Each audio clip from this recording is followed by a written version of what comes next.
Vous allez récupérer cet exercice qui va s'appeler C16B Exo.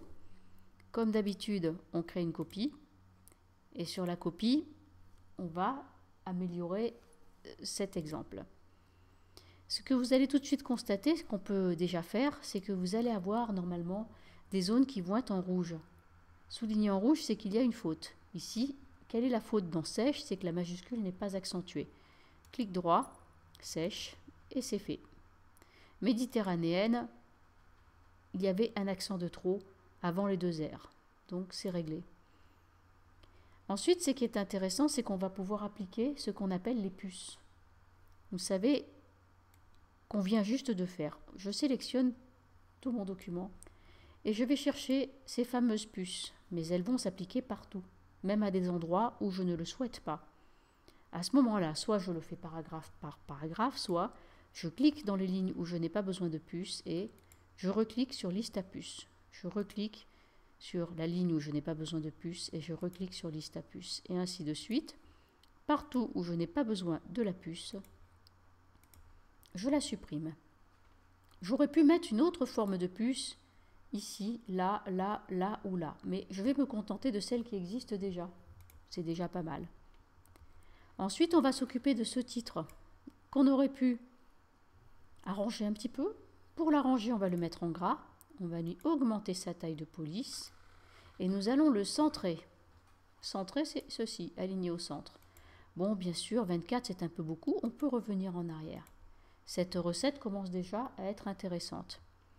J'aimerais bien lui donner un petit fond de couleur. Pour avoir un fond de couleur, c'est on clique dans Fichier, Configuration de la page et on choisit une couleur de page appropriée pour cette recette. OK. Maintenant qu'il y a un peu de couleur, je n'ai plus qu'à insérer maintenant une image de sèche. Pour trouver une image, je vais taper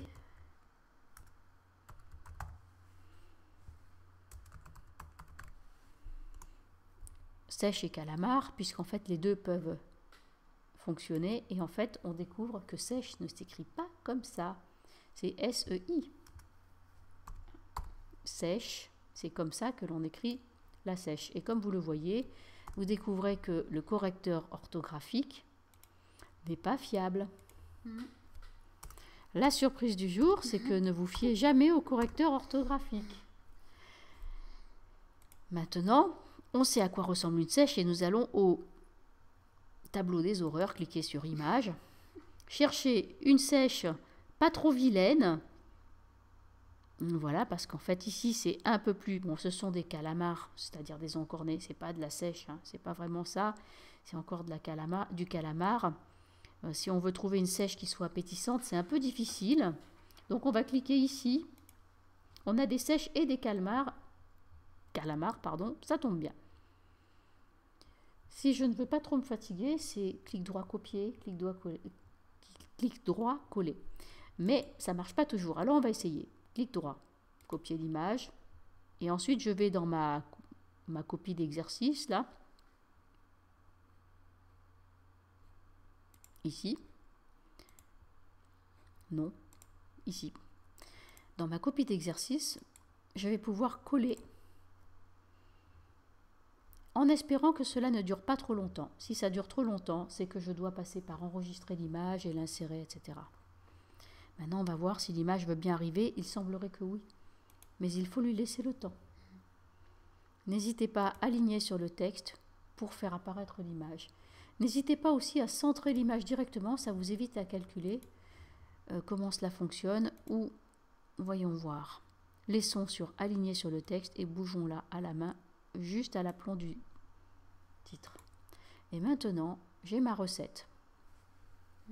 On va aller un petit peu plus loin parce que ce que vous avez fait ici avec les tabulations, vous savez que vous pouvez pousser ceci plus loin et vous pouvez éloigner la puce du texte. Et si ça vous plaît, vous pouvez prendre le pinceau reproduire mise en forme et sélectionner partout ici pour reproduire le même format. Mais alors, zut, on se retrouve à devoir encore supprimer les puces qui ne devraient pas s'y trouver. Mais c'est vite fait finalement. Voilà. Ici, ça ne devrait pas être une puce parce que c'est une note de fin de texte. qui devrait être écrite en plus petit et même en italique pour dire au fait, si vous n'avez pas de sèche, vous pouvez le remplacer par des encornets. Et vous pouvez prendre le bord du retrait à gauche, attention pas la marge, ne vous trompez pas, attendez d'avoir bien retrait à gauche et vous l'amenez à l'aplomb en dessous du terme dégusté. Et là, vous avez préparé une bonne recette, une fiche que vous allez pouvoir transmettre à vos amis.